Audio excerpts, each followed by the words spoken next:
Mike, historically, we're really good about planning ahead and knowing when big events have come up. And you know what we missed?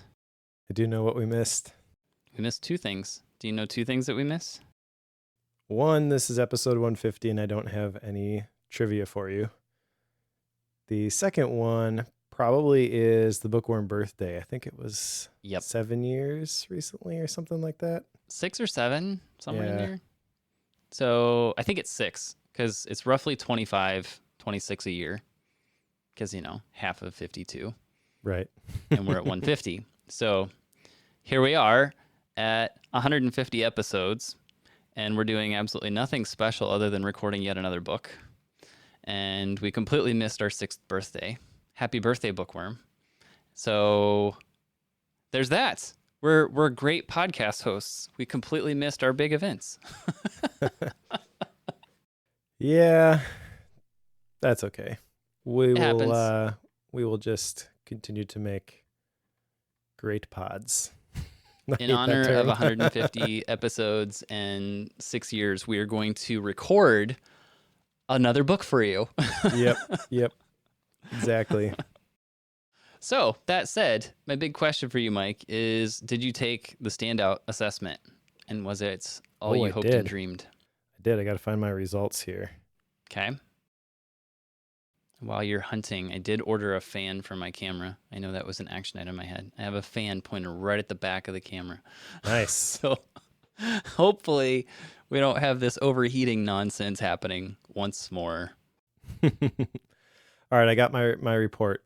Yes, okay. I did take the assessment. It's a 13-page report. It's actually free to take, so I would recommend people do it. There are 9 roles, and they are advisor, connector, creator, equalizer, influencer, pioneer, provider, stimulator, and teacher. And my 2 highest are provider and stimulator. Okay. Which I don't know if I 100% agree with that. It's fine. These types of assessments never land exactly how you think they're going to. I think that just based on the definitions of those different categories, which I've read the descriptions, I would weight creator a bit heavier. And having gone through the unique ability thing, I think other people might say the same thing about me. So it's not just my 2 cents. So I was a little bit surprised by the results. Creator is actually number 6 on my list. So I don't think that makes a whole ton of sense. But the assessment itself is really well put together. You know how a lot of people will get paralyzed when they take assessments, and the general advice is just go with your gut, whatever you initially think is the right answer. Well, instead of just trying to pick the right perfect thing, right? Yep. So instead of just telling you that, they do 2 things. Number 1, every question is read aloud by, I believe, Marcus Buckingham. So before you even get to the answers, you have to sit and listen to the question being read to you, or statement being read to you. Okay. And then they time the answers. I forget how much time they give you for each response, but it gives you 1 question at a time. And once the timer goes off, then whatever answer you have highlighted, I assume that's the one that it selects. And then it just moves on to the next one. So there's a forcing function. You can't sit there and be paralyzed by the choice. It's going to just pick one for you in a minute and a half or something like that. Sure. I don't know. So it's a pretty clever way to build an assessment, in my opinion. I'm not so sure about these results, but I wonder if, because there is a personality where people will sometimes, like, they know themselves well enough that they're trying to process what the answer is to the question based on what they know about themselves. And sometimes I wonder if that just takes enough time that it may force you to pick something, even though it might not be 100% correct. You just haven't had the time to get it fully processed. I totally get it that some people need that nudge, that need to be kind of forced into that. I am not one of them. I tend to pick the answers very quickly and move on. Give me like 4 seconds and I probably have it selected. Yeah, but I know that's not for everybody. So I don't know. I just kind of wonder if that maybe shoots somebody in the foot like a certain type. Possibly. The other thing that I think is going on here, because it is a free assessment, the more people you have go through the assessment, the more valid the assessment becomes. So it would not surprise me if this is still an early stage assessment and they're trying to get it in as many people's hands as they can, which is why it's still free. And once they hit a number of 100,000 or a million or whatever, that then they start to charge for it. So Sure. maybe that contributes to the fact that it's free, and also to the fact that they're still trying to dial things in terms of the weighting of the questions and things, and why my results were kind of surprising to me. How old is this test? How long have they been doing it, you know? I don't know, but from reading the last book, it sounded like Marcus Buckingham had been at the Strengths Finder, the Clifton company, for quite a while, and just recently gone out on his own. That was my impression. I did not look up when he made that move or anything, though. Sure. No, that makes sense. Cool. Well, sounds like you have results that you maybe don't trust. So now what do you do with it? Well, I'll keep them. It's another data point. Right. But the more of these types of assessments that I do, the more I can kind of spot the ones that are not quite in line with everything else. This feels not quite in line with everything else. The unique ability thing, if I were to give somebody somewhere to start, the unique ability is the place that I would go, because that combines a couple different. It combines the Kolbe, it combines the Strengths Finder, and then it combines some real world feedback. I know I had asked you and several other people some questions about my strengths and things, and so the whole idea is that you get people to validate what your strengths actually are. And that process was much more enlightening than taking the standout assessment. Sure. I kind of wonder if, something like taking a whole bunch of these assessments actually can serve you well in the collection of them, more so than the independent tests. It's similar to, like, we know when a book generally doesn't follow standard protocol, as far as like, this science just seems a bit iffy compared to all the other ones that we've read, or this one has a section that's very weak in comparison to the 5 other books that we read about habits. You know what I mean? Like, so you can kind of pick the ones that don't really add up. I wonder if taking tests like these assessments is similar. You take enough of them, you can start to pick out which ones aren't quite right. Granted, you have a little bit better skill at that than I do, but that's it's working theory, obviously. Yeah, I think there's probably some truth to that. And then ultimately, it's all just information, and you got to do something with it. So you can decide for yourself which assessment you want to weight more heavily. What are the most important factors for you? But without digging into it too far, I think the order of weight that I would give to these assessments, this one's near the bottom of the list. Sorry, Marcus. It happens. That it does. Well, as far as my side, like I mentioned earlier, I got a fan on the camera, so hopefully it doesn't overheat. The other thing I had on my list was to go through the red thread questionnaire. This is from our last book, where there was a series of questions that Marcus had for you to go through that would kind of help you identify some of the things that you love to do just for you. Whether it pays or not just doesn't apply. And I went through this, and at the end of the day, like there was some stuff. I wouldn't say that anything was like super surprising, but I discovered, like, there are some small things I love to do that make absolutely no sense, in the grand scheme of trying to earn an income, which is kind of the lens that I was originally seeing that through. And one of those is just like, I like to build random organization stuff for myself. Thus, like, I've got a post out on all the different socials about this random wood scrap bin thing that I made in the span of a couple hours. I saw that. Yeah, just total random thing. Makes my messy wood pile look slightly less messy. Still looks messy, but it's kind of fun. I at least know where the different sizes of wood are now. Super fun.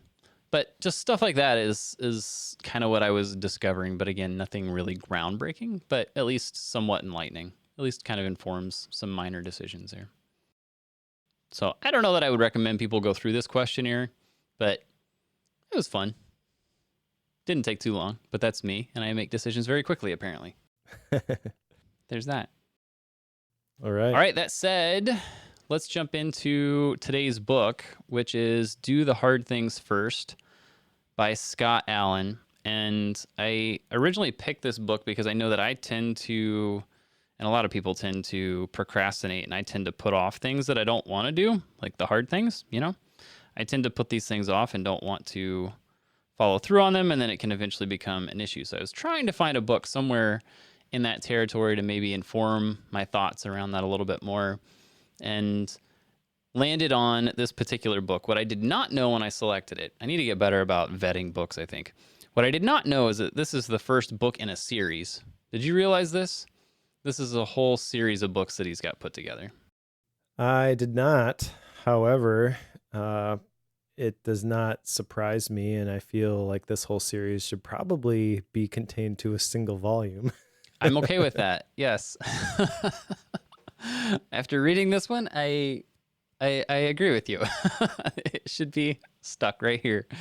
But yes, there are a whole series of books that follow this. And this one came out in 2021.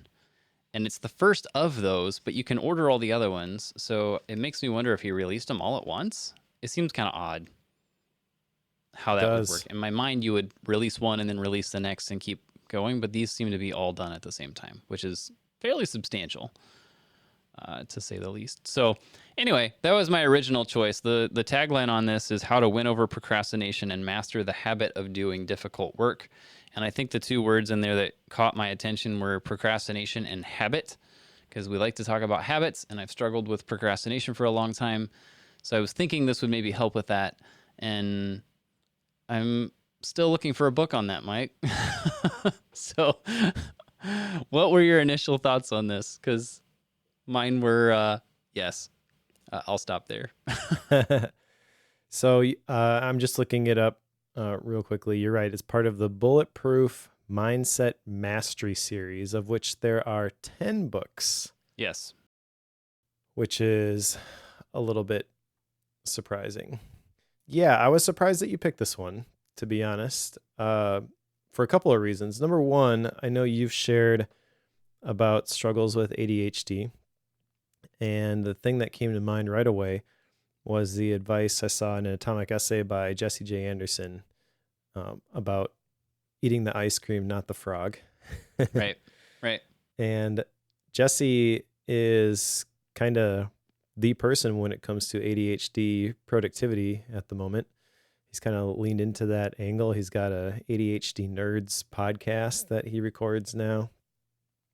So he talks about it a lot, shares his own experience a lot, and is kind of becoming, at least in my world, the voice when it comes to this kind of stuff. So that felt a little bit contradictory to the goal you had for picking this book in the first place.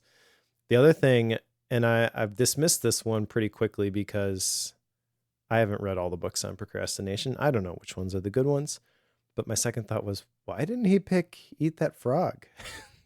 That's like the book on overcoming procrastination. And then I quickly dismissed that and be like, nah, there's got to be other good ones. I'll give this one a shot. And then further along we went. I was like, we should done Eat That Frog. Yeah, I'm with you.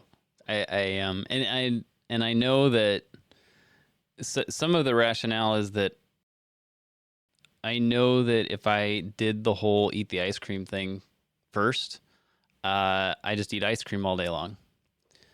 So I know that actually doesn't work for me. I mean, it's good in principle, but it doesn't pan out, and I won't get to the hard things at all. So I know that works for some people. I know it doesn't for me. And to be honest, when it comes to eat the frog first scenario, or who was his name? Tracy. Brian Tracy. Yep. Brian Tracy. When it comes to his book, I completely spaced on it, to be honest. Should not have spaced on it, but I did.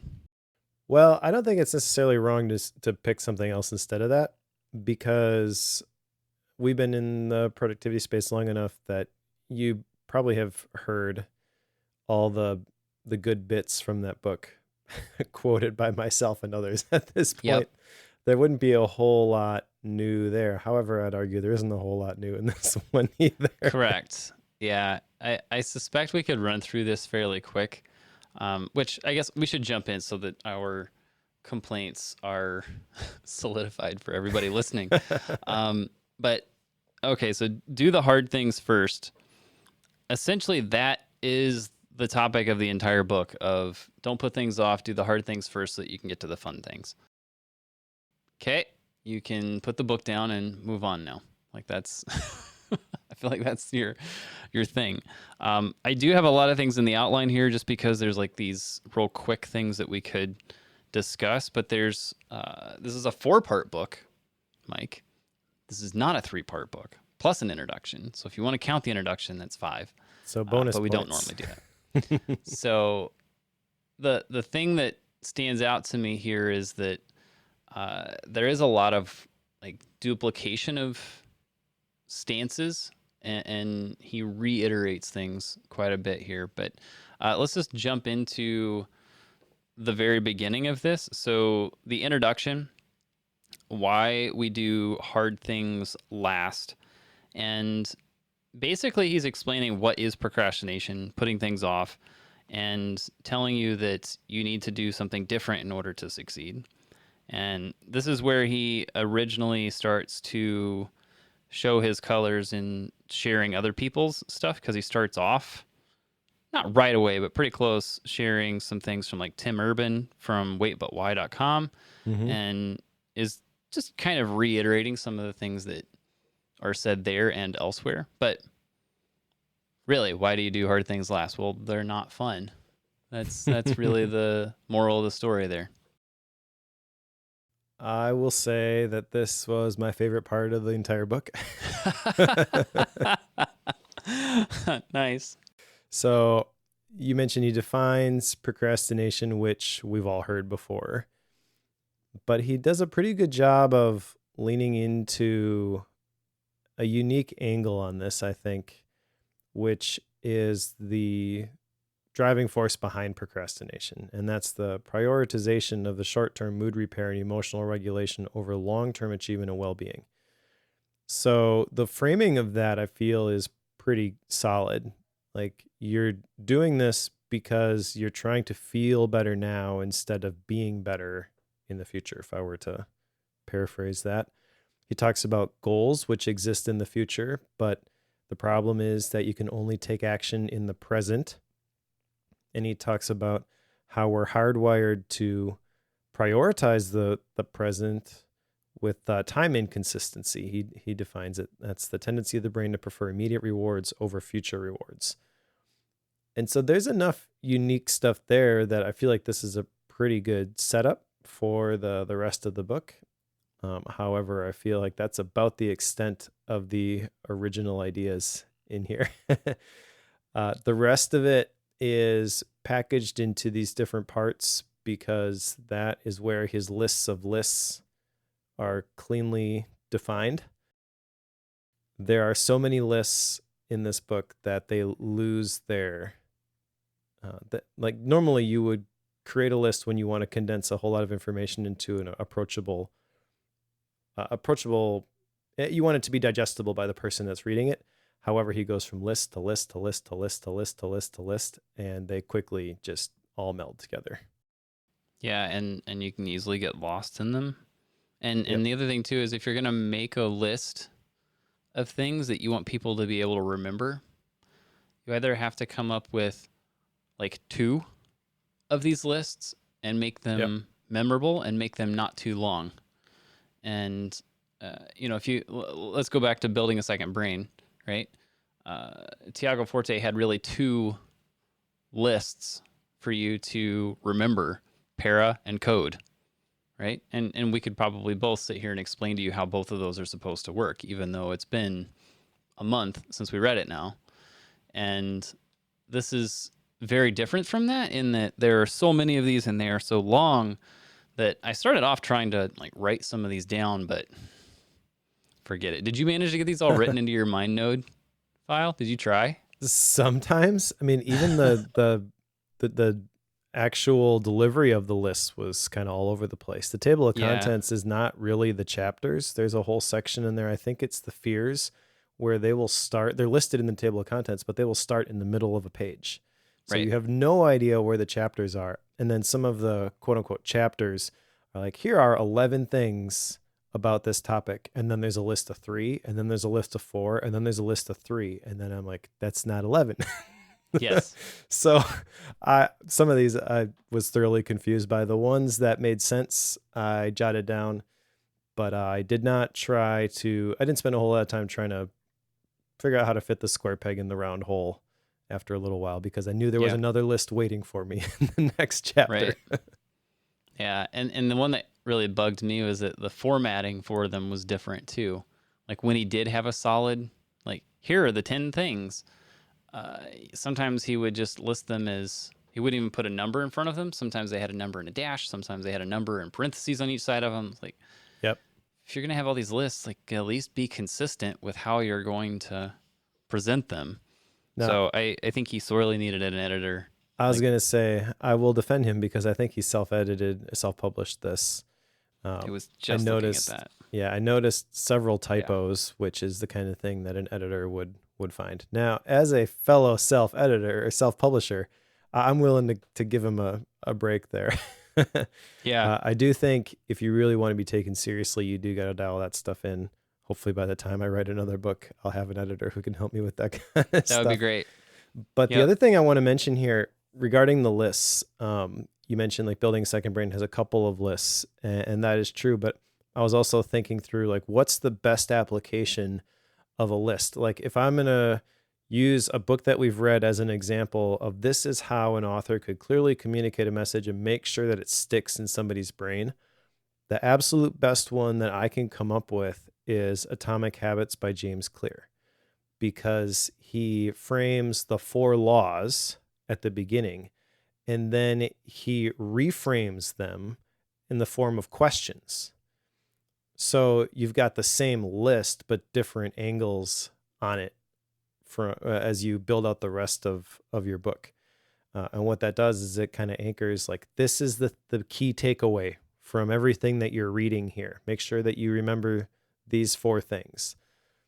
And cue, craving, routine, reward, mission accomplished. Right. And I feel like Scott could take that same approach with some of this stuff. Maybe this book, by the way, is simply supposed to be the definition of done for this project is he writes regularly, and these are all blog posts, and he put them together in a book for people to buy. And in that case, all my criticisms are invalid. Like if this is what he meant to do, then that's fine. But coming at it from the approach of the other books that we have read, one of these things is not like the other. Right. Yeah, totally get it. It reminded me a little bit of, what was the name of the book? Michael Hyatt wrote it, and it was exactly that. It was a conglomeration of his blog posts about making an online presence and building a personal brand online. Oh, I remember that one. It was red and white. Yes. And I can't place what the name I want of to it say was. Story Brand, but that's not it. No, but it actually was just copy paste of a whole bunch of his blog posts and put together into a book. And I remember picking it up thinking I was getting something that was like a rewritten, thought out, put together a process for that, but it was just copy paste off of a blog that I had read probably 90% of at that point. So it's like, okay, well, that wasn't really worth it. So it kind of turned me off to Michael Hyatt at that point, which is kind of sad because, he's a good dude. But Platform University, that's what it was. There you go, Platform. Yep. That's what it was. But I don't know. I feel like this is similar in that, these are definitely short enough that they could be blog posts for sure. But the introduction, one of the stronger points probably.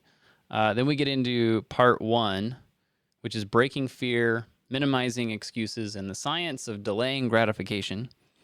And this is where it gets messy as far as the flow of the book, because it might be 4 chapters, maybe it's 5, maybe it's 9.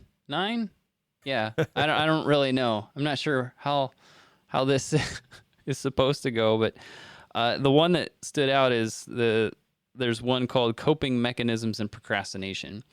And the part of this that I thought was interesting was the coping mechanisms list, because, it's all lists. Yep. And how many are in here? Can I actually find them? He has these numbered. These ones are numbered. And then he gives you solutions to each of them. But they are self-isolation, distraction, comparison, emotional distancing or minimizing, denial, avoidance, valorization or identification, making big plans that never happen, externalization, self-blame, or rumination. And he gives you a solution for each one of those. The problem with it is there are probably about 3 or 4 of these that overlap with each other if you really dig into them, which gets to be a bit of an issue, because then the question is, which one is it actually? So then trying to follow through with it makes it a challenge. But regardless of that, looking for the positive side of this, these are all coping habits, I guess, would be the way I would put it, in that we have a tendency to find excuses for doing hard things. And this is a very point blank list of ways that we do that. Like we're hunting for reasons to not do the hard thing. And if you feel like you have justified rationale for not doing something, he does kind of quell that here. It's like, nope. And he does get into, like, you got to take responsibility for this later. But I at least thought this list was helpful, helping to identify some things. I was wondering if you were going to say that these lists were helpful, or if they were just not specific enough, since, like you said, a lot of times there's overlap and it's a combination of factors. It feels very prescriptive. My first reaction when I read this was that there's no way things get categorized this cleanly, and right. The solution that you're presenting makes it seem so simple and so effortless.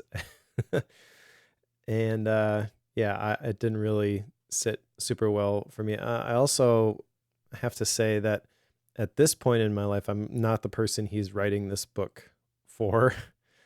That is not to say that I have mastered procrastination or anything like that, but a lot of these tactics I have heard before. And so the curse of knowledge, right? You forget what it's like to be a beginner and hear some of these things and be like, oh, Pomodoro timer, I should totally do that. Oh my gosh, that changed my life, right? I've kind of gone through that already, and I realized that that kind of works sometimes, and I use it tactically, but it's not the thing that I try to follow all the time, the system, that sort of thing.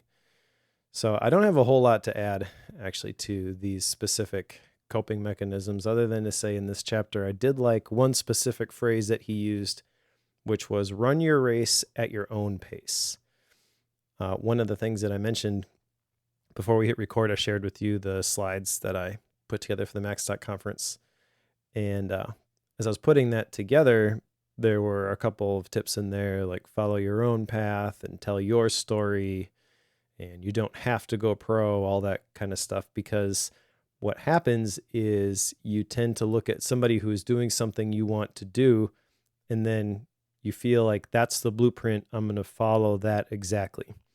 And the most recent examples I have are people like David Sparks and John Siracusa.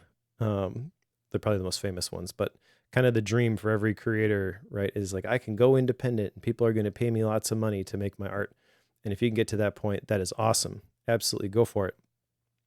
But if you aren't in a position where you can make that leap because you don't have a bunch of people who are willing to pay you money for it yet, that doesn't mean you shouldn't do it. You know, if we were taking that approach with Bookworm, we are just now selling ads, 150 episodes in. Right. We have not made money from this podcast. Is it therefore not worthwhile doing? Is there not a good return on investment? I would argue no. If we were going to try to feed our families off of it, yeah, then that is that. And by that criteria, would be a problem. Yeah, by that criteria, we should have quit a long time ago. But that's not that's not the goal. So there are ways that you can combine these things and figure out the right mix for you. And I've mentioned the Derek Sivers, that balance quote that he had, like how to make good money and do what you love. It's have a well-paying job and then do your art for the art. Right. And get the joy out of doing it.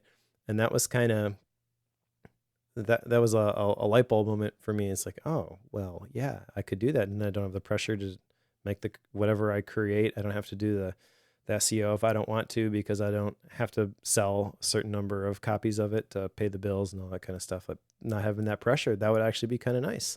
I would have a little bit more freedom, a little bit more ownership over the stuff that I make. And ultimately, I believe that in the long game, that's the kind of thing that resonates with your audience anyways. So long-winded way of, yeah, you have to figure out your own direction and you need to figure out your own timeline. And anytime you're going to try to do something somebody else has done, that should be a red flag. It's not going to work that exact same way again. Yeah, you got to pave your own path. Exactly. I mean, you can follow what somebody else is doing, but you got to put your own flavor on it. Just copy pasting their stuff doesn't work because everybody knows who it came from. So yeah, pave your own path. Once you get through this, he gets to an introduction to fear, and he has this explanation of how fear is a big part of what stops us from doing hard things, and that is what prevents us from moving forward. And then we have a 1-chapter confusion point here, where he has 5 fears listed in the table of contents, and you could say it's all in one chapter because he's got them all in one place and they don't line. Anyway, we've talked about this. The 5 fears that he has here are the fear of commitment, the fear of the unknown, the fear of discomfort, the fear of decision making, and the fear of negative feedback. And I feel like these are all fairly obvious. I feel like these are all things that we've kind of talked about to some degree or another. The only one that I really felt like discussing a little bit more was the fear of negative feedback. Maybe that's because that's one of my bigger fears. It's the one I resonate with more than some of the others. Like fear of commitment, no, I'm kind of a loyalist when it comes to that sort of thing. Fear of the unknown, I dive into new stuff all the time. I'll make people uncomfortable, so discomfort's not it. Decision making, I do that all the time. Like that's not it at all. So the negative feedback piece is the part where I tend to stall out, because I'm always just a little bit nervous about what somebody's going to think of something when I put myself out there. Like that is a real thing. So if I have a fear of something that's creating the procrastination piece per his list that's here, that would be it of these 5. Now, that said, I feel like this is maybe an incomplete list, because this is a case where I feel like there's probably 4 or 5 more of these that could be put in, but then at that point you're starting to consolidate them and it gets to be confusing, the fear of confusion. And then I find that then I'm just, going off the deep end. So anyway, those are the 5 fears. Those are 5 fears. Yes. Yeah, those are 5 fears, not the 5 fears. Good call. Yeah. No, the fear of negative feedback, though, the thing that comes to mind with that is something I addressed in the talk at Max Talk that I mentioned, that there will be people who will dislike what you make. And so I definitely understand that fear. I have wrestled with this myself. This is the reason that I don't look at reviews for anything that I make. I don't even check for a while we were looking at the Apple Podcasts reviews. Yeah, I was just going to bring that up. You used to bring those up all the time about bookworm reviews. Yeah. I did. I stopped looking at those as well. And it's kind of interesting because as we record this, in a recent upgrade episode, Mike Hurley and Jason Snell kind of talked about that. And Jason's like, oh, yeah, obviously, you never go read those. Yeah. Yeah. And it occurred to me that the people who are going to leave the comments on the podcast specifically, there's no investment in a podcast. You just sign up, download, listen. So I'm sure there are people who have stumbled upon the things that I make who, if you understood my perspective, my belief system, you would never have chosen to download the podcast in the first place. Right. So I'm not for you. That's fine. But those are the people who are incentivized to go and leave a review. It's not the people who are going to tell you what a great job you've done and how much that really meant to them. Interestingly, I got to have a conversation with somebody at Macstock who a while ago when I wrote my book, I published it and I was looking at the reviews for that and I was watching the positive reviews roll in and that was great. And then there was the one negative review that kept me up at night for about a week. Yep. You know, I don't have an opportunity to have a conversation with this person. Even if I could, I'm not going to change their mind. They completely twisted some things that I said. And I'm like, well, that's not what I meant at all, but what are you going to do with that? Right. So it just makes no sense. Julia Cameron in The Artist's Way calls those people crazy makers. Right. And the people who are the most crazy making are people who know that they should be making something themselves, but they are stuck. And so instead of trying to get unstuck themselves, they're going to try to pull down everybody that they can. That is comments and reviews in a nutshell. You know, the people who are really going to resonate with your stuff, like the person that I mentioned that I got a chance to talk to at Macstock, I have held on to an email that they sent me, big long email, basically saying your book was the right thing at the right time for me. And interestingly enough, when I was being distracted by the negative reviews and then eventually, you know, they stopped coming in, it's kind of like, well, did this make any difference at all? And it was that email that was the right thing at the right time for me. So if you really want to encourage some of your favorite creators, number one thing you can do is go monetarily support the stuff that they make, not just Bookworm. If there's somebody who makes something that you like and you want them to keep doing it, throw a couple of bucks their way. Vote with your dollars. The second thing you can do is you can reach out to them directly, not via these mass feedback mechanisms, which they are not checking, because the minute that they do, they're going to instantly lose the motivation to make the thing that you like.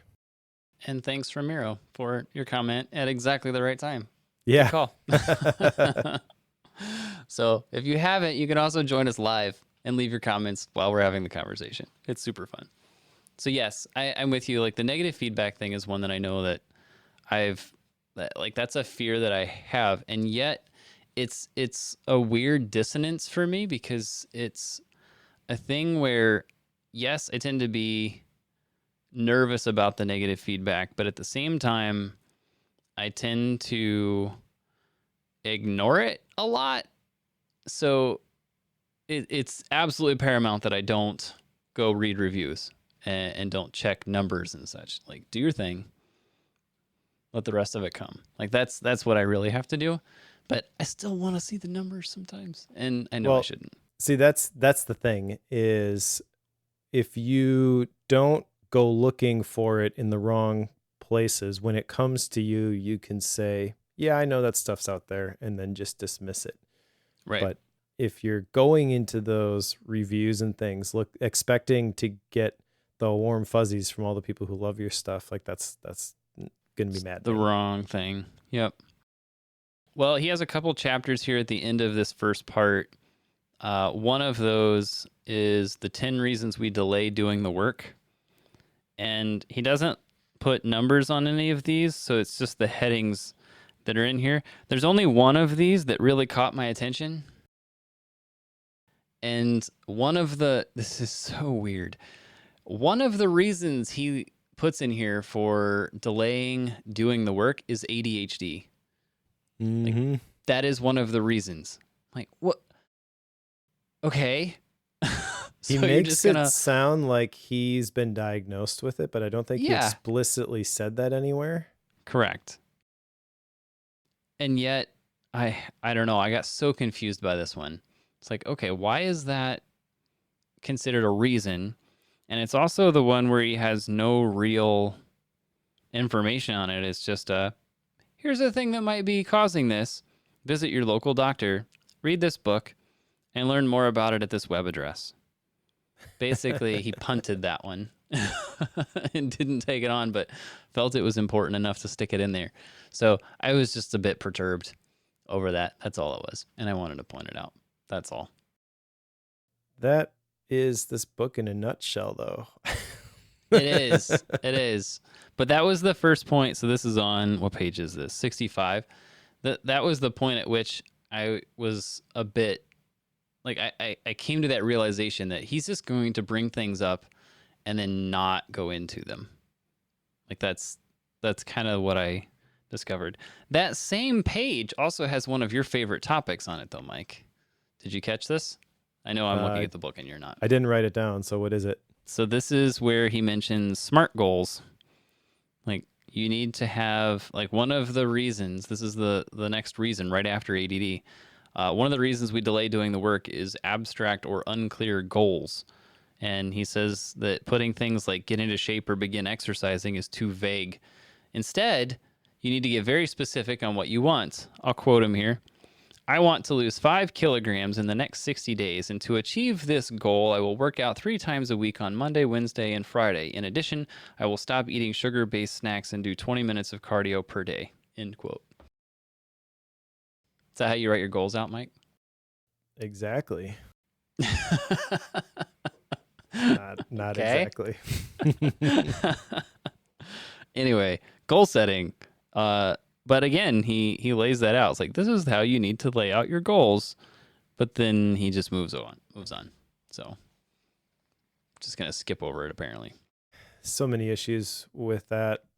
The biggest one, I think, is the fact that you think you're going to nail all of the variables by setting that SMART goal right at the beginning. That kind of gets into the whole book that we read on Scrum and the cascading waterfall method of project management. He's applying that to his personal life here with these SMART goals. But yeah, I don't know. The point below, the point that I jotted down in my notes where I think that comes from is the abstract or unclear goals. I didn't write down the SMART stuff, but basically I think what he's getting at here is that you have to be able to see it before you can achieve it. You have to have a vision of what you're moving towards. And I think I agree with that. So I'll cut him a break there. But yeah, SMART goals aren't the way to do that. Well, let's move on to part 2. Oh, goody. Are you excited about this? I love me a 22-part system. One of the notes I wrote down before I started reading it was, did I pick a system book? Like, I wrote that down. It's like, I did not intend to do that if I did. And it was because he has these steps in here. I did not realize how many steps that he had here until I started diving into it and looking through table of contents and stuff. But this is called part 2, practical steps for doing the hard things first. And like Mike said, this is a 22-step thing that he has here. And I say thing because it's not a system, it's not a process, and he doesn't even tell you need to do all of these steps. He just says these are the steps. Okay. So, but in my head, steps come one after another. You can't just skip around. You have to follow the steps. But exactly 22 of them? I don't know. It's weird. So I picked 5 out of these 22 to discuss. The first of which is actually step 1, because this one I actually kind of get. Take total ownership for behavior change. And I think this is absolutely true. It's like personal responsibility, right? You can't explain away your actions by something somebody else did or said. Like, it's up to you to make the call what you're going to do. But I guess that's as far as it goes. This is the best step out of the whole thing, to be honest. Starting with, yeah. This is the place to start. So this is the right step 1. Yes.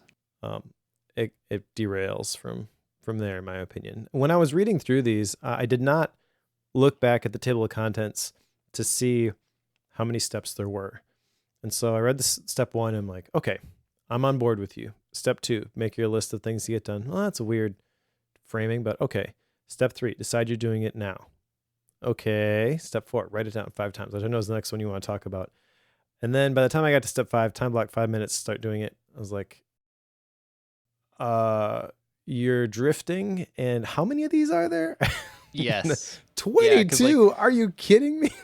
Because like you said, so step 4 is write it down 5 times, which was strange to me. I was like, why do I need to write it 5 times? Like, I don't understand that. Like, I get like stick it in your brain, but if I'm writing it down 5 times, like I would do that for something I'm trying to remember without having the need for the paper that I'm writing it on to. Like that's if you're using OmniFocus, do you create 5 tasks? Yeah, that's the. I mean, it doesn't. Or even if you've got it in a note system, like, are you going to put it in there 5 times? Well, then it's just copy paste, and it didn't actually have the effect of, writing it. I don't know. It seemed weird. So that step was weird to me.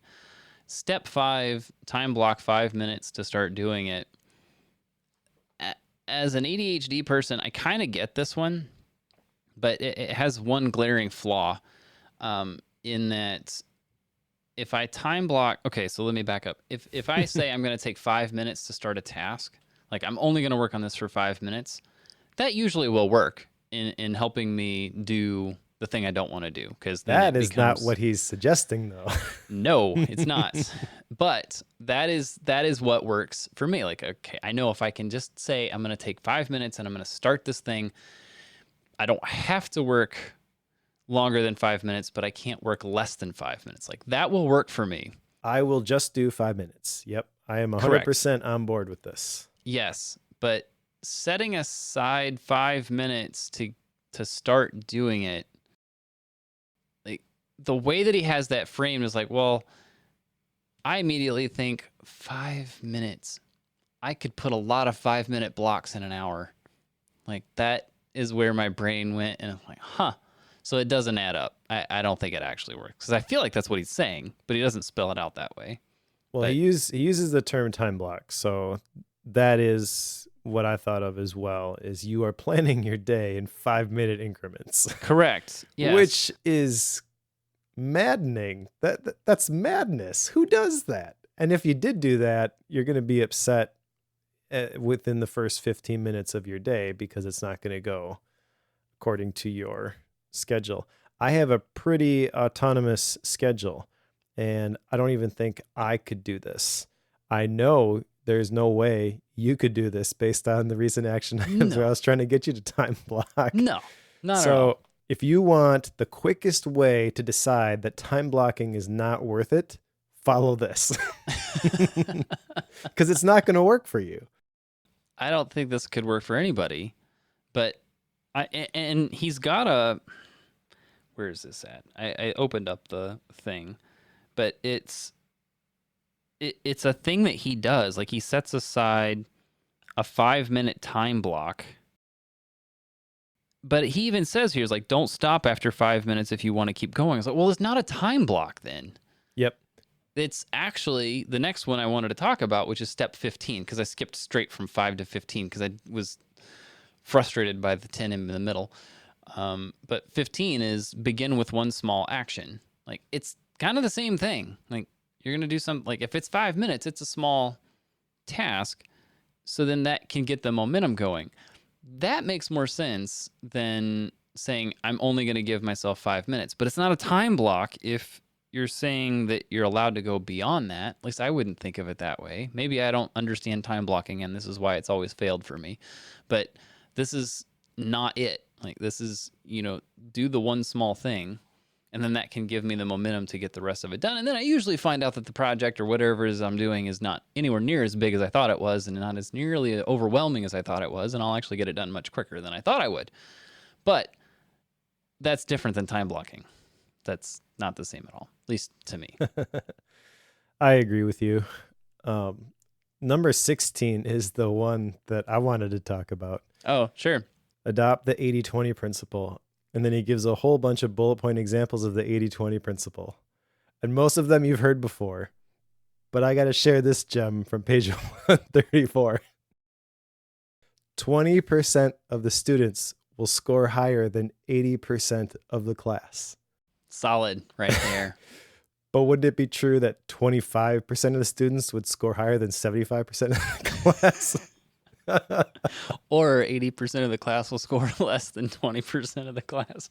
The point that he's trying to make is that there's a small percentage of activities that provide a disproportionate amount of value, but by using the percent that score higher than the other percent, you completely invalidate that argument. 50% of the students will score higher than 50% of the class. You're literally just cutting it down the middle. This is how math works, Mike. Oh, this is fun. Okay, so that was step 16. What else is in here? What have I got? Step 17. I had to put this one in. I had to put this one in. Step 17 is schedule a 1-hour weekly review session. This is a thing. And inside of this, he recommends taking like a 5-minute daily review as well. Mm-hmm. And like I've tried these things in the past, and it never goes away. I think it will. And I get his intention, but a weekly review, like what I've run into is that the concept of a scheduled recurring review period is too rigid for the flexibility of life. Like that's Sure. what I run into. If your weeks are all identical, like roughly, then sure, this could work out well. But some projects need more touch points than others. Like if you're always doing the same types of projects, then sure. Even video work, like the scale of the video dictates how long it's going to take, and the weeks can be different. So a weekly review and a scheduled review period is not something I find helpful. It has more, I find it has a lot more value to notice, like when you have an unknown or a pain point, a pinch point, or the bottom of a funnel, if you will, where you're not real sure what the decision is you need to make about what's coming up next or what project comes next. That's when the review needs to happen. If you can't make a decision correctly or cleanly, that's when you need to do the review. And I don't think it needs to be an hour. Most of the time when I've done full system reviews, I usually get them done in 5-10 minutes. Like this is not a big, hairy process. But he makes it sound like a big, hairy process, just like David Allan. Super fun. Well, I feel like that's at least a good tactic that you could use. I want to talk about step 18, control your distractions and manage shiny object syndrome, using the static method. Which sounds catchy, right? Static method? Yep. All right. Let me just tell you what this stands for. Stop, think, argue the pros and cons, stay as you are for 24 hours, revisit the decision in 48 hours, complete what I'm doing first. And if you're thinking to yourself, that doesn't equal static, you are correct. You are correct. Yes. He took a lot of creative license in grabbing fact, a letter from anywhere in that first word to create this acronym, which completely defeats the purpose of the acronym. Stasserk, I think is what it is. Stop, Yep. think, argue, stay, revisit, complete. Yeah, that spells static. Good job. Yeah, this should have just been a 6-point list. And like, this is what I follow. This is my method. Don't try to name it cleverly with this mnemonic if it doesn't line up. This is square peg, round hole. Or look up some synonyms, right? Like stop, think, argue. Stay has all sorts of synonyms. Like surely you could find something that, like, basically what that tells me is like, yeah, it's cool to do the acronym thing. You could do that, but just my experience, if you take the time, like you could find the words that do what you want. Like you can make that happen. This is somebody who didn't have an editor and who was just trying to do things quickly. Yeah, that's what this is. And that's the hard if part with that's what clicks for him, like that's awesome. But the way it's packaged in the book, I don't know. If he's writing it for himself, that's one thing. If he's writing it for somebody else, this is not the way that you get someone to retain this. Right. So, just my 2 cents.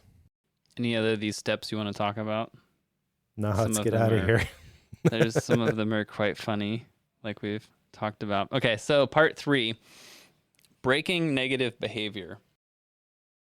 There are 3 chapters here, I think, and they are You're breaking your never negative quite conditioning. sure. Yeah, I know. This is the least structure I think we've had, maybe ever, in a book. Yep. Breaking your negative conditioning, breaking anxiety and overwhelm, breaking your limiting self-talk. And we could cover each of these independently, but I think it'd be more fun to do it in mass because these are, the first one's 1 page long. Yeah, they're within 5-6 pages. The first one being 1. But basically, like this is a reiteration of some fears and solutions that he talked about back in part 1. That's really what this is. Like, so you have patterns that you repeat all the time, negative conditioning that you have taught yourself to do. Some of those could be leading you to anxiety and overwhelm, which is some of my deal, right? And then some of those could also lead you to the limiting self-talk, which we talked about in Soundtracks with John Acuff. Like, that is a big part of this. Now, I will say that breaking your limiting self-talk, that going all the way back to like the introduction had a strong point. I feel like this one may actually be super helpful for some people. Again, we've had entire books about this and would probably recommend that way before we would recommend this particular chapter. But this one I feel like does have some good points. Like, whatever it is that you're repeatedly telling yourself, that's what's going to come true. If you're always telling yourself you're a bad procrastinator, guess what? You're focusing on being a bad procrastinator. Like, this is the whole, whatever you repeat in your mind, that tends to be the thing you focus on, or the thing you focus on is what you lean towards. If you're telling yourself to stay out of the left lane while you're driving, and you're constantly telling yourself, stay out of the left lane, stay out of the left lane, stay out of the left lane, eventually you're going to drift into the left lane. That's just what your eyes are focused on because of that. Yep. So that one I get, like the whole, what you tell yourself, like, you got to watch that. You got to be careful with it. Yeah, that gets into the whole topic of visualization, which I don't think he really talks about in this book, but it's hard to remember Step because 8. but there are lots of topics in here that there are whole books written on, and he can't cover them in depth. It's kind of interesting because I feel like everything I've read on procrastination, this book and Eat That Frog, and maybe I've read some other stuff and it just never jumped to the top of mind. I'm sure I've read other things on the topic of procrastination, but it seems like it always ends up talking about these ancillary things. Like, one of the things he mentions here on breaking anxiety and overwhelm is practice deep breathing meditation. And I focused on that one because I just re-listened to Chris Bailey's Audible original, How to Train Your Mind, which is all about the productivity benefits of mindfulness meditation, which is sort of what he's talking about here, not exactly the same. Chris does a phenomenal job in that 3-hour Audible book. And that's not a long Audible book, but it is significantly more in depth than the things that Scott Allan is talking about here. And thinking back to the Brian Tracy book also, I feel like that was a bunch of tactics as well in order to defeat procrastination. Maybe procrastination is just one of those topics that doesn't lend itself well to diving deep on something, but it is really annoying to hear somebody say, like, oh yeah, here's a really complex topic, 2 sentences on it, go figure it out for yourself. Yeah, and I think it's partially because procrastination is so unique to each person. And it's extremely unique depending on the task that you're procrastinating on. Sure. Like, I think that's part of it. Like, I have my tendencies, and I have certain types of tasks that I will procrastinate much sooner than others. But some of them I'll jump to right away. Like, it just depends, and it can depend on how much sleep I got last night. Like, it's so variable that I feel like it's not something that you can easily write a book about or discuss. Like, it's so dependent on the person and the situation that you can't, especially in 2 sentences, you can't nail it down. So you mentioned you have your tendencies. Are there 4 of them? No, I just have one. Okay. One of four. Maybe that's what we need is the 4 tendencies as it pertains to procrastination. What is your Narrow the procrastination scope. type? Yeah. Yeah, so that's part 3. And then we get to part 4, which is do hard things every day. And there are, what is this? A theoretical 6 chapters, maybe 7, depending on how you count the final thoughts thing. This is do hard things for your health, do hard things around your home, do the hard things around your workspace, do the hard things in your personal relationships, do hard things for your finances, and then final thoughts on doing the hard things first. And this is basically examples of doing hard things that are hard that you're going to do. That's what this is. And doing them in prioritized order. Yeah. You may say doing them first.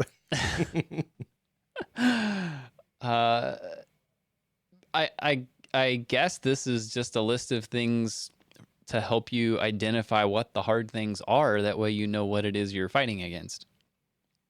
I think that's what his intent is here. It's just that. It's just, examples of hard things. That's really, that's what I put in the show notes. Basically, examples of doing this. Mm-hmm. I don't know what else to tell you about it. Just, it's hard to exercise the first time. So you're procrastinating on it. Why? He doesn't really go into that, but he already did. He has a 22-step process for you to overcome that.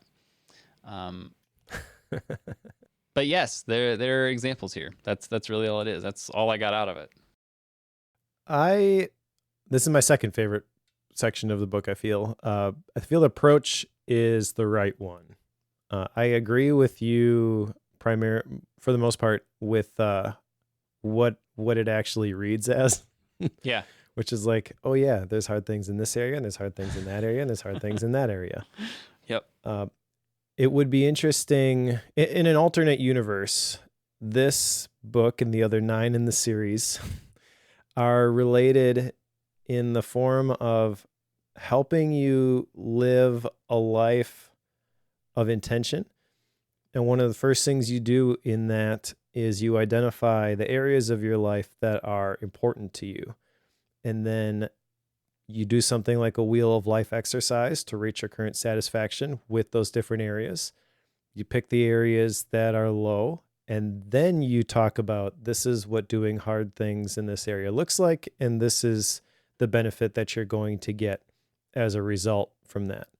I would also take the do hard things for your health. He has some questions here. I'm obviously biased towards questions. I love me some questions. Personal Socrates, great book because of all the questions. Yep. But what do I want my healthy life to look like? Why is my health important to me? What is my health plan? What habits sabotage my health plan? What are my health strengths and weaknesses? What will this food do for my health? These are all great, not as in like follow this checklist when you are in this situation, but just planting the seed of like, hey, consider some of these things and ask yourself some of these questions. Because when you ask the right questions, maybe you'll get some better answers. However, those questions don't exist for the other areas. I do think there is some untapped potential in some of these sections. So one section in particular that challenged me is the do hard things around your home, because he talks about how he tends to avoid the home improvement projects. That's me. So I actually have an action item to make a list of the things to fix around my house, whether those are like big remodeling projects that I'm going to hire out because someone else can do that and I don't know how, or just I got to change these light bulbs and I've been dragging my feet on it. I actually want to do that.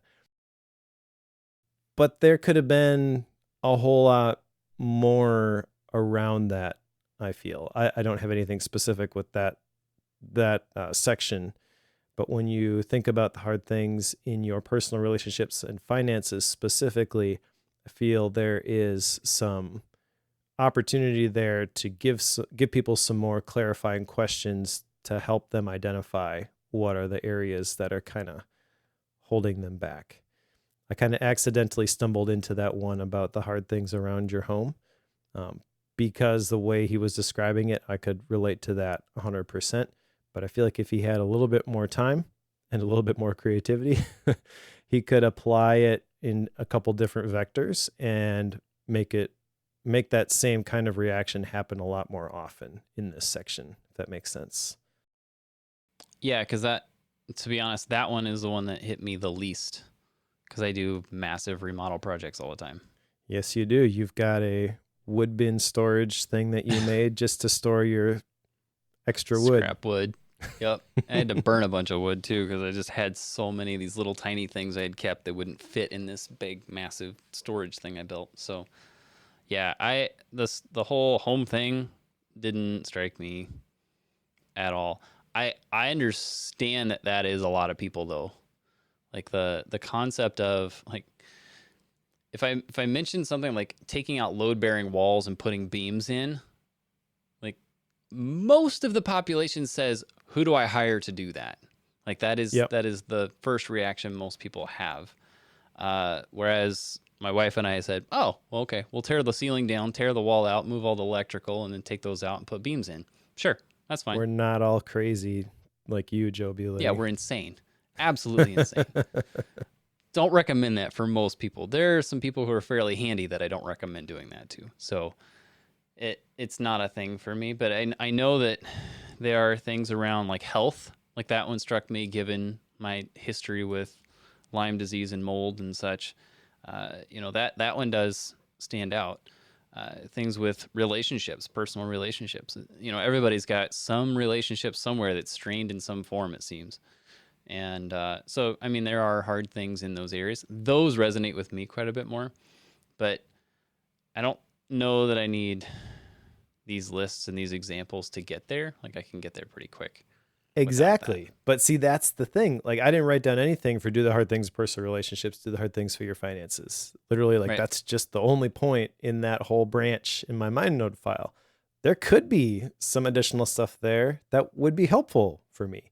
I mean, the entire book is a list of lists and do this in this order, essentially. Right. But not the health section, which is good because he can't say, well, you need to run 3 miles every day and you have to do 100 push-ups and you have to eat these things. You can't be that prescriptive. So what does he do? He asks a bunch of questions. I wish he would have asked those questions throughout the rest of the book. Correct. Or at least the rest of the areas in this fourth part here.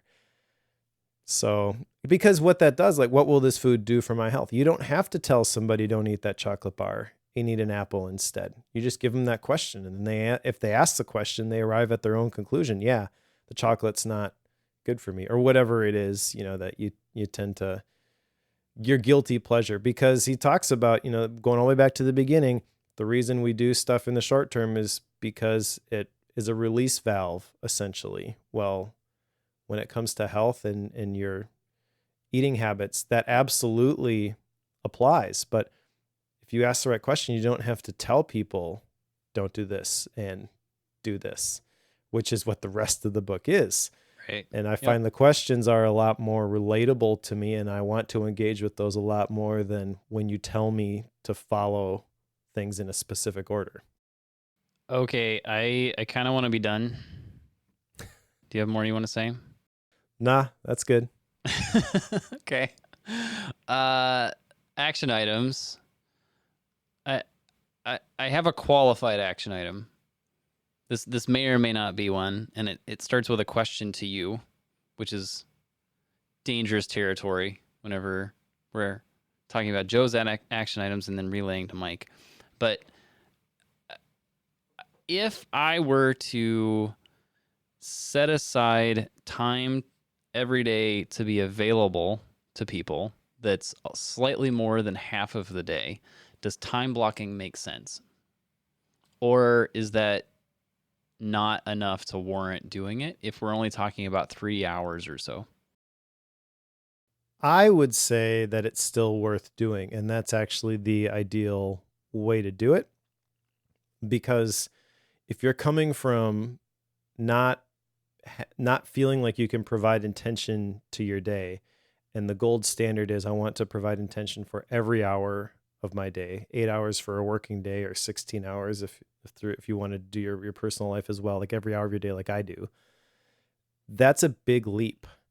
And so being able to say, well, I'm going to time block the mornings, but the afternoons, whatever happens, happens. You don't have to feel bad about things going off the rails there. You don't have to even bother to plan that out.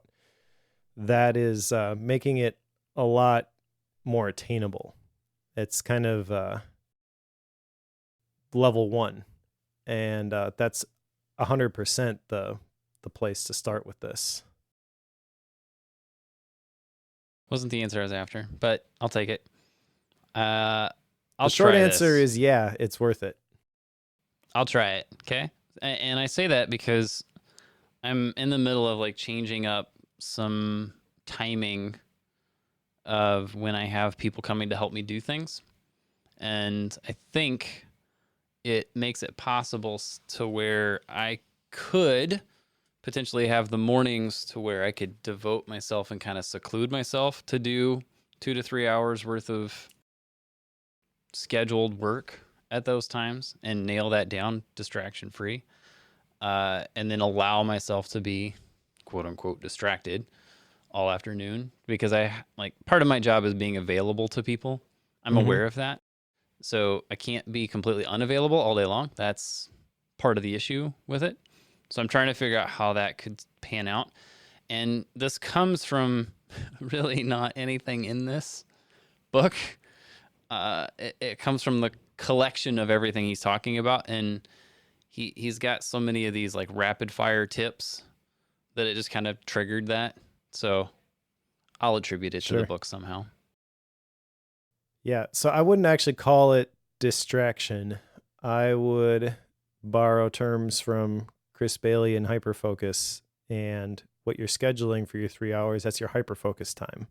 Yep. And then the other stuff, that's your scatter focus time. Scatter focus. Do you remember how he defined those two? Yep, I remember now. Yep. Bouncy.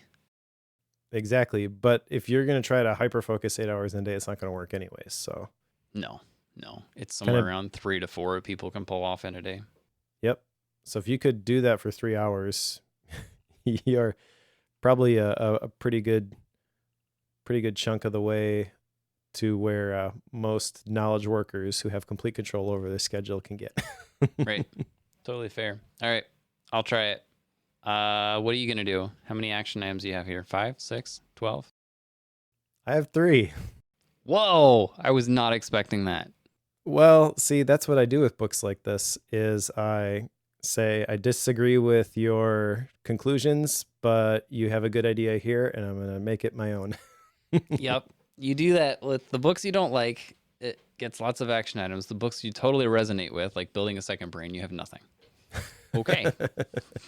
I see how this works. Okay. All right. So I don't have an order for these necessarily. I think the first one is to add a daily win to my journal. I have the daily questions inspired by Triggers by Marshall Goldsmith. He's got another book out recently, which looks pretty cool, by the way. The Earned Life. But I really like that. That's the foundation of my journaling habit. And that all happens in Obsidian. I got a video on that, which I can add a link in the show notes for that. But I've also been adding a section for my journal entries, a section for learnings, and a section for gratitude. I'm going to create another section for wins, and I'm going to try to put something there every day. I'm not going to force myself to put something every single day. That's kind of the impetus behind my journaling habit is I do the daily questions every day, but I don't do all the other stuff. If I miss a few days of those, it's not that big a deal. So I'm going to do that. And then I am going to build my quote book. He mentioned in passing quotes that you may want to remember. This was in part 3, the breaking negative behavior. So it has absolutely nothing to do with anything that he was saying. But I was like, I haven't been able to figure that out yet in a way that I like inside of Obsidian yet. So I'm going to try and figure that out. And then the one I mentioned from part 4, make a list of the things to fix around my house because there are a handful of things. So I'm going to do that and include on that list the long-term projects like putting a bathroom in the basement that I want to do as well. Bathroom in the basement sounds really important. Well, you've been to my house. We have a walkout basement. My office is down here. The older boy's bedroom is down here. And it would be nice to have a bathroom in the base, like on that same level as well, because there's one in the master and there's one other bathroom in the entire house. So when it's bedtime, 4 people are trying to use the bathroom at the same time. The bathroom is like 4 feet by 5 feet. So it would be nice. And it's already stubbed for a bath. We just have to get somebody in to do the rest. That takes half the problem out. I should just call Joe Bueling and have him come on over and we'll put it in a weekend. Yep. Super fun. All right. Well, I guess that brings us to style and rating. I kind of feel like 2/3 of this podcast have been about the style of the book. And I would just add to what we've been saying so far is that this needed an editor pretty bad. And it needed some stories pretty bad. Like so many times I feel like we're talking about a book and it's like they've got, a 2 or 3 page story that illustrates a point perfectly and they articulate it really well. And that seems to happen more often than not.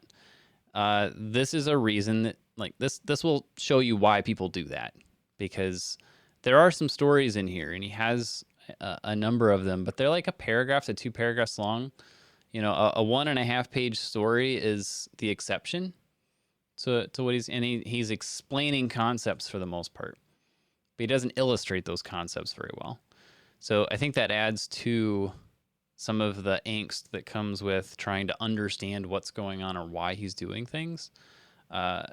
Some of that's because he's just trying to run things rapid fire. It feels like it almost seems like this is a dumping ground for all the thoughts around how to get stuff done that you don't want to do.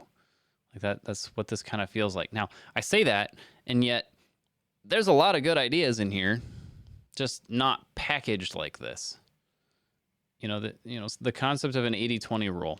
Well, that's not a bad concept, and applied correctly, that can help you understand things and help you get some things done. Put your time where it really needs to be. Saying that 20% of the students outdid the 80%, that isn't the way to illustrate that principle. Things like put it on your calendar. Things like, if you're not going to do it now, when are you going to do it? And decide when you're going to do it and put it on the calendar. Like, that's not a bad concept, but you got to explain it in such a way that it makes sense and give us something that helps us understand when and how to do that appropriately. None of that's done. So again, it's rapid fire on these tips, but not explained super well. I think I would actually discourage people from picking this one up, because I feel like if you don't have a strong base on productivity in general, I feel like this could actually lead you down some rough paths. Like you'd have to overcome some things, and it could potentially start you off on some bad habits. That said, how do you rate this? Oh gosh. Part of me wants to just say 0.5 just to be a snot, but I don't think it's that bad.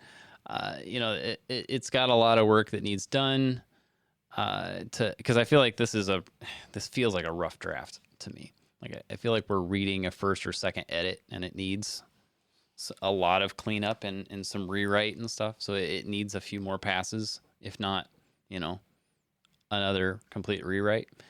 That said, I think 2.5, I'll put it in there, just because I know there's some concepts in here that make sense, but I think it's done very poorly. Just my take on it. So anyway, I'm going to say 2.5, Mike. Your turn.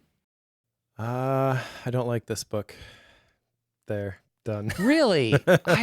Wow. Shocker. Yeah, I shared a bunch of my nitpicks with it, but the biggest thing I think is, if I were to summarize this, I don't even know where I would start. Lists of lists of lists. I've got some specific action items which are not related to anything that he shared. It's just he said something and I was like, oh yeah, I want to figure out how to do that in Obsidian. So I'm gonna mess with that. All of my action items are Obsidian related, by the way. So I don't credit him for any of those. I do think there's some decent information in here. I don't want to rail on him too much about bringing other people's ideas in, because I feel like I would probably take somewhat of a similar approach if I was writing a book on this particular topic.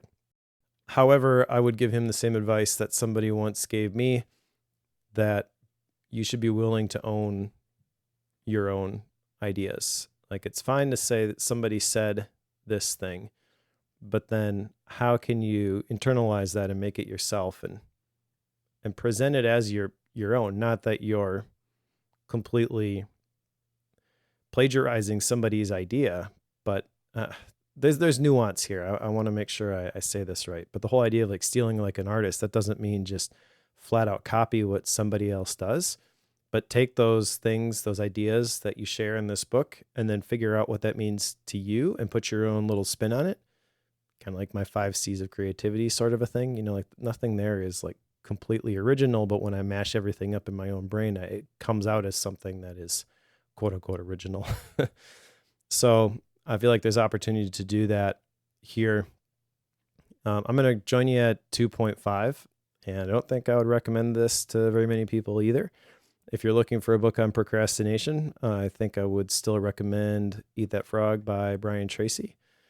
It's quite possible that that was one of the first productivity books that I read. And if I go back and read it, I'm not going to like it nearly as much as I remember I do. I remember, I think it was episode 50 when we picked our best books that we had not covered for Bookworm or something like that. That was one of mine because it was so influential for me when I read it. And I recognize there's a good chance that it lands quite differently now, but I still feel like if you know what I mean, or what that phrase, eat the frog, means, if you've heard that story before, you probably don't need to go back and read it. But if you have internalized that and tried to apply that personally, you probably aren't looking for a book to solve a problem on procrastination either. If you still are, you know, then that's the one that I would I would go recommend that you pick up instead. I don't know. I mean, I feel like there's some good raw material in this book. I agree with you that having an editor would help.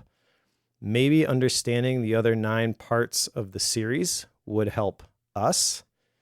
I don't know. Maybe he talks about like closing open loops from a creative standpoint. You want to create open loops in people's brains so that they continue to engage with your content and find the answers, right? So maybe he opened up a bunch of open loops and he closes them in books 2 through 10. But I got to tell you, after reading this one, I don't want to read books 2 through 10. Yeah, I don't want to either. Let's skip those, please. All right. I pulled up because it was curiosity to me. You at 2.5, me at 2.5. We've done that one other time. Do you remember what it was? No, what was that?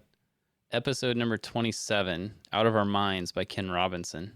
Oh, yeah. I was thinking about that book the other day. Yeah. There was another one, Getting Results the Agile Way. You rated it a 3, I rated it a 2.0. So combined, it comes out at 2.5. And then the other one that combined comes out at 2.5 was Zen and the Art of Motorcycle Maintenance. And that book came up, by the way, the other day in my mastermind group. Okay. And someone who, as a Buddhist meditator for many, many years, said, quote, that book is overrated. So I feel somewhat validated by that rating. Totally fair. Totally fair. Yeah, the other books that are in that territory are The Art of Asking, Pick 3 by Randy Zuckerberg, Crossroads of Should and Must. Those are all in that territory. But this puts it as far as combined rating, it put it at the bottom, within the bottom 4 of Bookworms. So happy episode 150. by talking about one of the worst books that we've read. And for what it's worth, the way that I'm getting all of that is through this amazing Bookworm stats website that's put together by one of our amazing fans. So if you go to bookworm.fm/stats, it'll do the redirect and get you there. But that's where I was pulling that from. Thank you, Joshua. Yeah, totally love that thing. I'm over there more than I probably should be. Super fun. If only that site had existed when I put together the trivia for you last time. I know, I could have got somewhere with it. I could have like sat here. I spent hours creating a Google sheet and plugging in the numbers from all of the episodes. Yes. Oh, super fun. Upcoming books, Mike. What's next? Now that we get to put this thing in on the shelf, not the trash. The next book is A Story of You by Ian Morgan Cron, and this has to do with the Enneagram. And on the heels of this one, I'm a little bit nervous, but I have been interested in the Enneagram for a long time, and I've heard that this is a good book about the Enneagram. So at the very least, we're going to have an entertaining discussion about another self-discovery assessment, albeit this time an ancient one, per the book description. So, do we need to take the test before we read this one? Is that how that works? I don't know. I haven't opened this book yet, actually. That's my goal tomorrow, so that's why I'm asking. Okay. Yeah. I am kind of expecting that at some point in the first part of this book, they will point you to a resource to take the test, because I know there's a bunch of places you can do it for free online. Sure. And then it will probably explain the different types, because there's 9 different types. So, yeah, I don't know. Just talking out loud here. We haven't discussed this previously, but I think it would be kind of interesting to lean into our types and the pros and cons of dealing with those types. Okay. That'll be fun. Well, following that one, Mike and I had a discussion before we started, because I had a different one on the list, and it's like, I don't know if this is going to work out well. So he kind of helped me find a different one. This is Mind Map Mastery by Tony Buzan. I've had a fascination with mind mapping for a while, but it's never clicked for me, Mike. I know this is something you do a lot of, at least for Bookworm, and it's something that I've dabbled with in the past, but I've always felt like an outline served me better than a mind map. So I'm very curious to see the supposed inventor of mind mapping, Tony Buzan, his viewpoint on it. Obviously, he's for it. But how do you master mind mapping, Mike? We're going to find out. We're going to get the answer very soon. But that's coming up after the story of you. How about Gap books? What you got? I have a book called Emergence by Stephen Johnson, which was recommended to me by Nick Milo of Linking Your Thinking. And Nick has this, part of his workshop is this levels of idea emergence. It was one of the things that clicked for me when I went through his workshop. And from looking at some of the other Stephen Johnson books, it seems like he talks about ideas and creativity quite a bit. So I think this is a pretty fascinating topic of where ideas come from, but I'm not going to drag you through this one just yet. We'll save that for another day. Is that what you're saying? Maybe, if it's good. Yeah. Well, I've got a Gap book I'm in the middle of, I guess, and that is Digital Zettelkasten by David Kadavi. Are you the one I've heard this from? I was trying to place where I heard of this. Yeah, I'm the one who recommended this one to you. Okay. I wasn't sure if that came from you or if I'd seen it through Nick Milo's stuff or what it was, but it's interesting. Yeah, we're going to have to talk about that one at some point. Okay. Maybe we need to do like a Bookworm after hours and do an extra thing at some point, but I'd be game. So yes, that's what I'm in right now, because I kind of hustled through this one to make it go away. so I could move on to something else. It's like, oh, I got some time before the next one gets here. I'm going to do this. So that's what I'm in the middle of.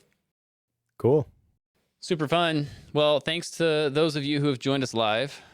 Super, super glad to have you guys here. It always makes the show a little more fun while we're recording. Not that it's not fun as it is. But we're also super grateful to those of you who are on our Bookworm Club membership list. If you haven't done that yet, you should go to bookworm.fm/membership. You can join the club for $5 a month, $60 a year. And is this $60 a year? I'm drawing a blank on that. Maybe it was discounted. It's a 50, you get a discount. 50 a year. Yep. And yeah, you get access to some cool stuff when you do that.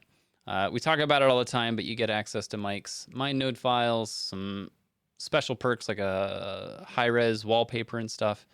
But yeah, always super grateful to have you guys on that membership. And we don't talk about it much, but you can get Bookworm shirts yet. Like that's kind of an ongoing thing. I guess we don't really say that a whole lot, but there'll be a link in the show notes. I can say that because I don't build the show notes, but you can check the link and you can get a shirt or a sweatshirt. I know there might be more than that too. I don't remember.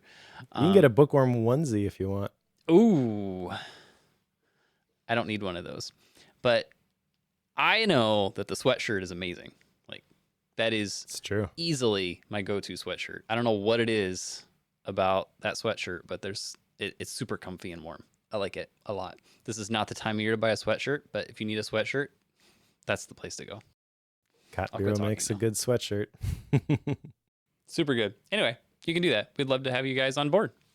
All right. If you're reading along with us, pick up The Story of You by Ian Morgan Cron, and we'll talk to you in a couple of weeks.